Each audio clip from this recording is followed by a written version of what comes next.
제가 재수술 정말 많이 하고 있고 20년 넘어가면서 요즘 느끼는 건데, 사람 몸은 함부로 손대면 안 된다. 우리가 딱 봤을 때 좀 이건 아닌데 라는 생각이 드시잖아요. 수술이나 시술을 할 때는 좀 신중하게 하셔야 돼요. 너무 쉽게 생각하시면 나중에 다시 하려면 훨씬 더 많은 시간과 비용과 노력이 듭니다. 사실 그런 분들은 이제 어떻게 하면 좋느냐. 일단 첫 번째는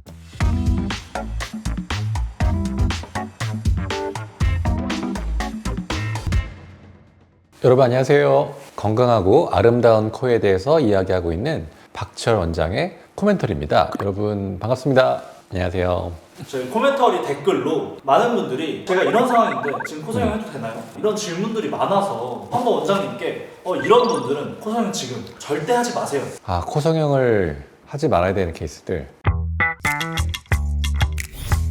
일단 제가 항상 강조하는 거는 특히 재수술 환자분들 중에 그런 분들 있어요. 그 수술하신 지 얼마 안 됐는데 굉장히 모양이 마음에 안 들거나 문제가 생겨서 재수술 요청을 오시는 분들이 꽤 있단 말이죠. 뭐 모양을 만드는 건 좋은데 문제는 코 성형의 가장 마지막 완성은 결국 피부가 얼만큼 잘 늘어났냐가 중요하거든요. 제가 모양을 이쁘게 만들어 놓으면 그대로 피부가 쭉 늘어나서 그대로 닫혀줘야 제가 만든 그 코 라인이 나오잖아요. 근데 이제 재수술 환자분들 보면 특히 코끝 이 주변 피부가 굉장히 딱딱하고 두껍고 굳어 있는 분들이 있습니다. 특히 수술하신 지 얼마 안 되신 분들이 더 딱딱하거든요. 그렇지 않더라도 시간이 한참 지났는데도 코에 점점 구축이 진행되면서 코가 딱딱해지시는 분들도 있어요. 들리거나 찌그러지거나 이렇게 변형이 오면서 이 주변 조직이 아주 딱딱해지는, 혈액 공급을 잘 받지 않는 조직들이 뭉쳐지면서 딱딱하는 구축 현상이 일어나거든요. 그런 분들은 바로 수술을 안 하시는 게 좋습니다. 아무리 모양을 만들어 놔도 결국 피부가 쭉쭉 잘 늘어나서 그대로 만든 모양을 커버링을 해줘야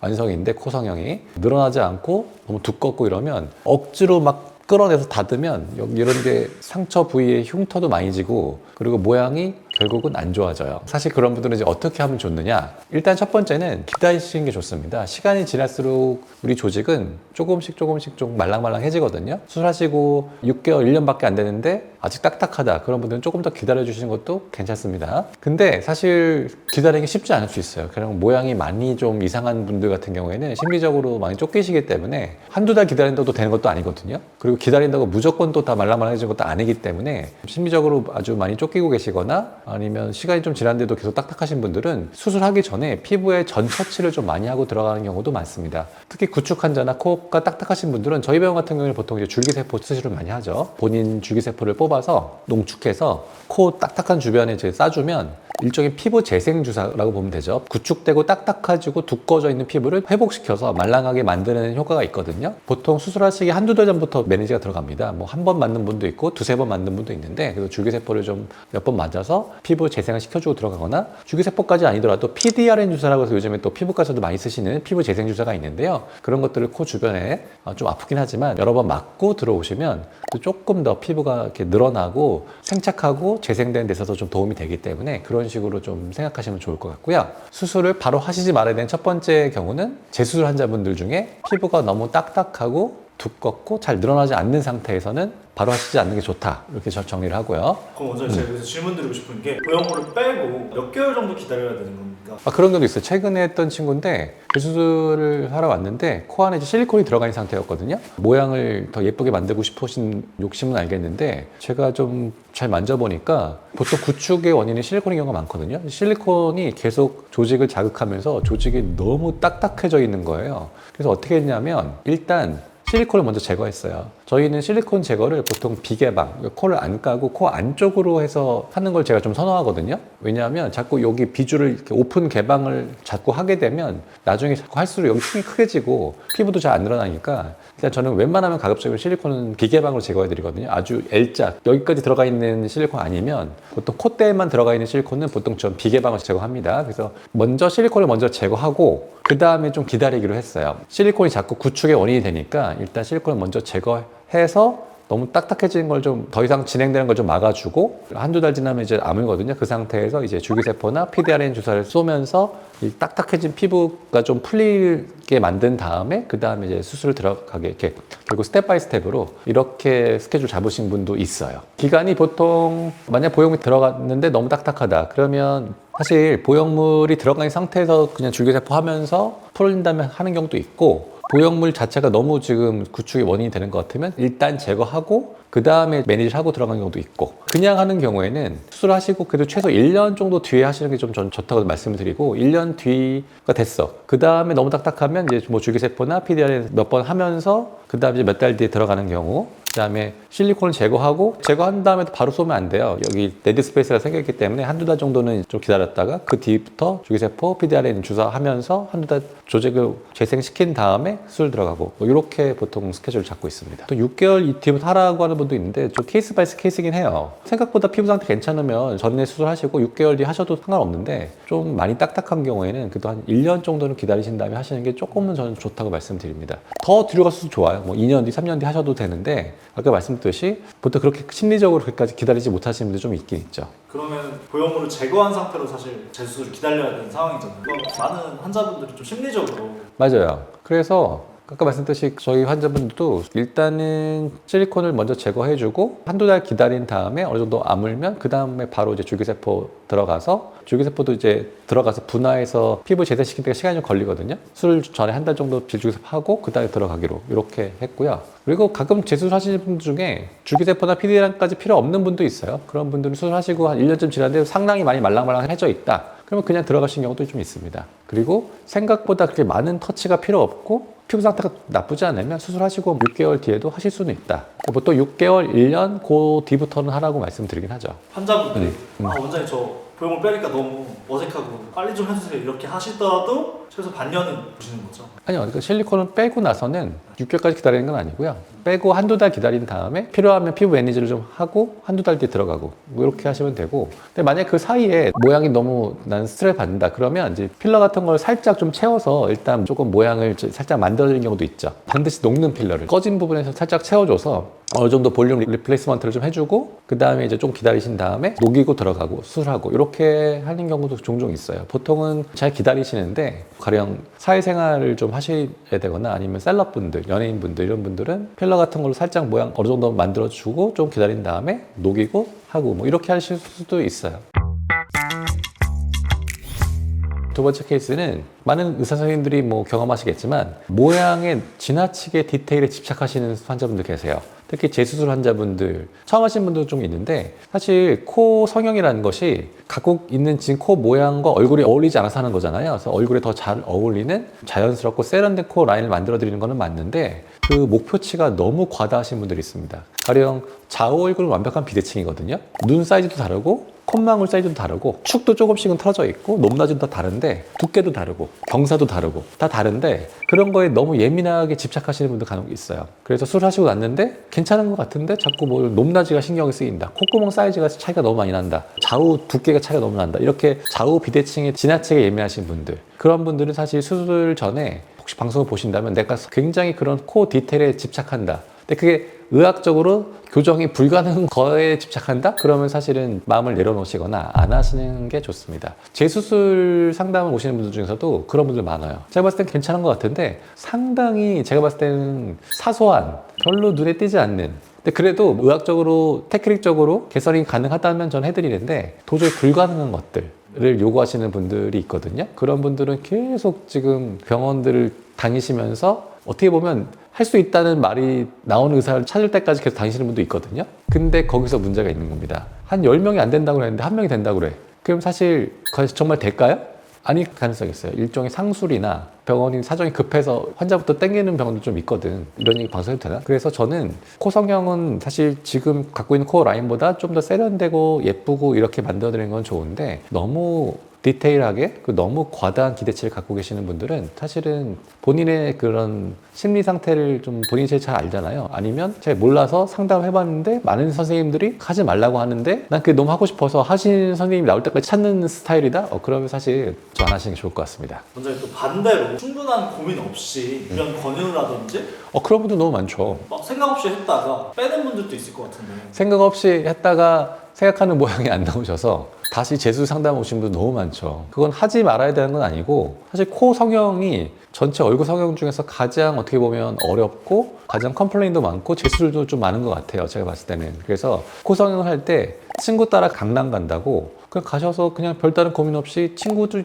봤더니 좀 예쁘게 나왔는데 나도 이 병을 사면 예쁘게 나오겠지? 라는 생각으로 오셔서 별다른 고민 없이 쉽게 결정하시면 안 될 것 같아요. 왜냐하면 이 사람 몸, 조직은 한번 손을 댔다가 다시 하려면 쉽지 않아요. 제가 재수술 정말 많이 하고 있고 정말 뭐 한 20년 넘어가면서 요즘 느끼는 건데 사람 몸은 함부로 손대면 안 된다. 사실 되게 그런 케이스가 많거든요. 사실 수술까지 아니더라도 안 녹는 필러 같은 거 맞고 오시거나 아니면 녹는 필러라고 해서 여러 번 맞았는데 녹는 필러도 너무 여러 번 맞으면 어떤 분들은 살상에 따라서 피부가 영구적으로 두꺼워지시는 분들이 있거든요. 그런 경우에는 나중에 수술하려고 하면 뭐 피부가 안 늘어나거나 모양이 안 나거나 여러 가지 문제들이 생길 수 있거든요. 너무 내 몸에 수술이나 시술을 할 때는 좀 신중하게 하셔야 돼요. 너무 쉽게 생각하시면 나중에 다시 하려면 훨씬 더 많은 시간과 비용과 노력이 듭니다. 그리고 잘 안 될 수도 있고. 그래서 저는 수술은 좀 신중하게 결정하시고 많은 병원들을 좀 보시고, 물론 요즘 너무 정보의 홍수라서 저마다 다 자기가 잘한다고 말하기 때문에 결정하시기 어려우시겠지만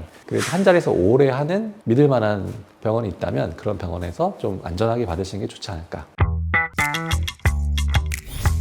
세 번째, 혹시 또 코성형을 좀 안 했으면 좋겠는 케이스는 연령대가 있는 것 같아요. 사실 사람 얼굴 뼈도 성장을 하잖아요. 교과서적으로 보통 만 17세, 우리나라로 치면 고등학교 한 1, 2학년 이후부터 보통 수술을 하라고 말씀을 드리거든요. 그래서 너무 이른 나이에, 가령 뭐 초등학교 6학년인데 하고 싶다, 난 아이돌을 꿈꾸는데 빨리 하고 싶다, 그래서 하고 싶다고 오시는 분들이 간혹 있는데 많진 않지만 보통 성형 수술이 좀 가능한 나이는 남녀가 좀 다른 것 같아요. 여성분들이 더 훨씬 성장이 빠르잖아요. 보통 여성분들은 물론 이제 오시면 다 케이스 바이 케이스고 또 제가 보면서 자육 상태나 얼굴 뼈 상태를 보고 결정을 하긴 하는데 보통 여성분들은 한 중3 겨울 정도면 해도 괜찮은 것 같아요. 그리고 남성분들 같은 경우에는 보통 중학교는 좀 그렇고 발달 상태가 좀 좋으면 고등학교 한 1학년 여름, 겨울 요 정도부터는 또 성형이 가능한 것 같습니다. 그 전에 하시는 거는 사실 저는 조금 권하진 않아요. 물론 그것도 이제 너무 발육 상태가 좋은 사람도 있을 수 있잖아요. 그러면 또 할 수 있겠지만 보통 평균적으로 보자면 여성분들 같은 경우에는 제 기준에는 중3 겨울, 남성분들은 고1 여름 이후를 보통 저희가 권유를 해드리고 있습니다. 그 전에 하시는 거는 성형할 때 보통 비중격 교정을 같이 하게 되는데 아직 뼈 성장이 완벽히 끝나지 않은 상태에서 하시는 거는 조금 말리고 싶다 이렇게 말씀드리겠습니다. 원장님, 실제로 아이돌분들이 중고등학교 때 데뷔를 많이 하는데 코 수술은 아직 어려서 안 되고 필러 같은 거, 녹는 필러는 괜찮나요? 그 아이돌병 연예인을 준비하시는 친구들은 요즘 프로필 관리를 많이 하잖아요.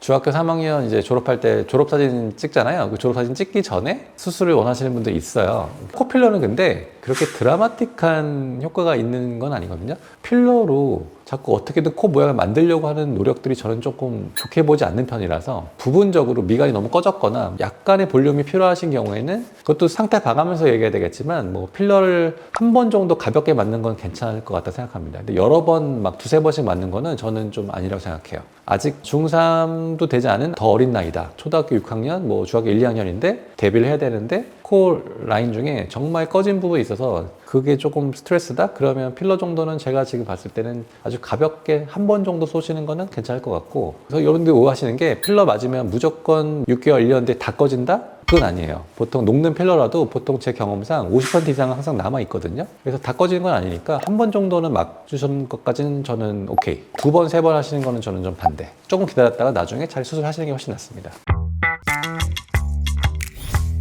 세 가지 정도 케이스를 얘기를 해봤는데 제가 좀 서치하면서 이런 얘기들이 있더라고요. 여드름 좀 염증이 좀 과도한 시기라든지 켈로이드 피부를 갖고 계신 분들은 좀 코성형이라든지 성형수술 하면 흉터가 너무 지거나 염증이 생기기 쉽다 이런 얘기 있던데. 여드름이라든지 피지가 너무 과도하게 분배되어 있는 상태에서는 피부가 염증을 반복해서 앓으면 피부가 딱딱해지거든요. 두꺼워지고. 그러면 이제 코 성형할 때도 피도 많이 나고 모양이 좀 뚱뚱하게 나올 수 있죠. 그래서 피부가 너무 안 좋은 상태에서는 사춘기 친구들 같은 경우에는 안 하는 게 좋죠. 근데 보통 코 성형이 가능해지는 나이쯤에는 보통 그런 과정을 거치고 오시는 경우가 많아요. 중학교 3학년, 고1, 2인데 막 여드름이 너무 많고 이런 사람이 사실 많지는 않거든요. 근데 제가 봤을 때 너무 과도하게 피부 상태가 안 좋으면 피부 매니지를 먼저 뭐 여드름 약을 좀 먹는다든지 뭐 항생제 좀 포함해서 이렇게 먹으면 또 금방 쾌할 되거든요. 그래서 그렇게 좀 매니지를 하고 수술하시는 게 좀 더 모양을 만들기는 좀 좋을 수 있죠. 그리고 켈로이드는 저한테 정말 많이 오시는데 켈로이드는 사실 코 성형할 때 큰 문제는 되지 않아요.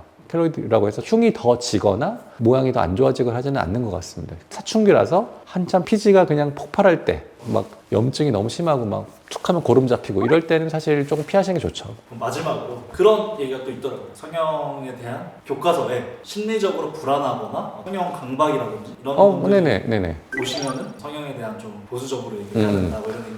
그렇죠. 제가 아까 두 번째 케이스 너무 과도한 기대, 과도한 나르시즘, 자기 애가 강한 젊은 남성분들이 조금 성형할 때는 좀 신중하게 해야 된다 이런 격언이 있죠. 너무 과도한 기대. 내 코가 생겨 있는 그 달란트가 중요하거든요. 내가 코가 이렇게 생겼는데 전혀 다른 코를 어떻게든 만들어 달라. 가끔 뭐 해외 토픽이 나오잖아요. 뭐 BTS 어떤 멤버를 담기 위해서 수술을 수십 번을 감행한 비용을 수십억을 쓴 뭐 이런 케이스들이 막 나오잖아요. 우리가 딱 봤을 때 좀 이건 아닌데 라는 생각이 드시잖아요. 그런 분들 말씀하시는 것 같고 수술 좀 오래 하다 보니까 이 코 성형의 모양에 대해서도 좀 생각이 많이 들거든요. 코만 예뻐지면 안 되잖아요. 항상 조화로움, 얼굴과 잘 조화로울 수 있게. 그리고 사실 하게 되면서 느끼는 거는 이 조직이 얼마큼 잘 버틸 수 있을 것인가를 생각하면서 만들게 되거든요. 누구를 닮고 싶은 거는 저도 상담할 때 항상 말씀드려요. 누구 닮고 싶은 사람 없어요? 좋아하시는 분 있어요? 물어보거든요. 그걸 싫어하시는 선생님도 있다고 하는데 저는 물어봐요. 물어보고 알려달라고 해요. 그분의 성향을 파악하는 데 도움이 돼. 이분은 성형할 때 이 정도의 모양을 생각하시겠구나 라는 촉이 오거든요. 똑같이 만들 수는 없지만 어느 정도 환자분의 그런 이상형을 구현해 드리려고 노력을 많이 하는데 결국 중요한 거는 내 코 모양이 원래 어떤지, 갖고 있는 달란트, 피부는 어떤지, 연골의 두께라든지 탄력도는 어떤지, 비중격은 얼마큼 남아있는지 이런 것들에 따라서 조금씩은 한계가 있거든요. 그래도 환자분의 취향과 현실적인 그 갖고 계신 그 달란트 내에서 가장 조화롭게 만들어내는 거, 예쁘게 만들고 또 안전하게 오랫동안 쓰실 수 있게 만들어 드리는 게 항상 고민이거든요. 그렇게 항상 생각하게 돼요. 저도 들으면서 좀 진짜 성형을 신중하게 해야 되고 고민이 충분히 필요하겠구나 라는 생각이 들기도 하고 그렇습니다. 너무 쉽게 결정하셔면 안 되고 그리고 또 너무 과도한 성형을 하시는 것도 별로 좋지 않습니다. 코 성형을 저도 주로 하고 있긴 하지만 정말 시간이 갈수록 그리고 제가 정말 많이 하면 할수록 방금 말씀드렸듯이 모양도 중요하고 또 그게 내 얼굴과 잘 어울릴 것인가 그리고 얼마큼 안전하게 갈 수 있는 것인가 이런 것들을 종합적으로 고려하면서 제가 상담할 때도 그러거든요. 환자분들이 미처 생각하지 못했던 부분까지도 제가 미리 시간이 좀 걸리긴 하지만 상담할 때 말씀드리는 편이거든요. 그렇게 해서 충분히 고민하시고 결정하실 수 있게 상담을 드리는 편인데 오늘 이 방송을 보시고 코 성형을 생각하고 계신 구독자분들 계시다면 도움을 좀 많이 받으셨으면 좋겠습니다. 지금까지 건강하고 아름다운 코에 대해서 이야기하고 있는 박지열 원장의 코멘터리였습니다. 여러분 감사합니다.